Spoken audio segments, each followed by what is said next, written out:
انقلاب 57 دیکتاتوری سلطنتی را برانداختند. حالا ما برای به زیر کشیدن استبداد دینی و پیروزی یک انقلاب دموکراتیک برخاسته‌ایم.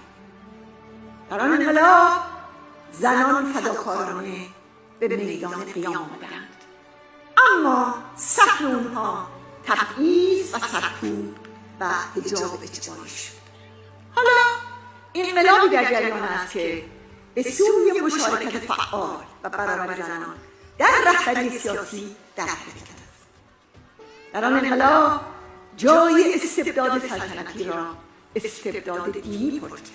اما حالا جامعه این سازی که در آن دین و دولت از هم جداست، جامعه این سازی که در آن همه ملیت‌ها از هموطنان کرد و عرب و بلوچ و ترکمن به حقوقشان دست می‌یابند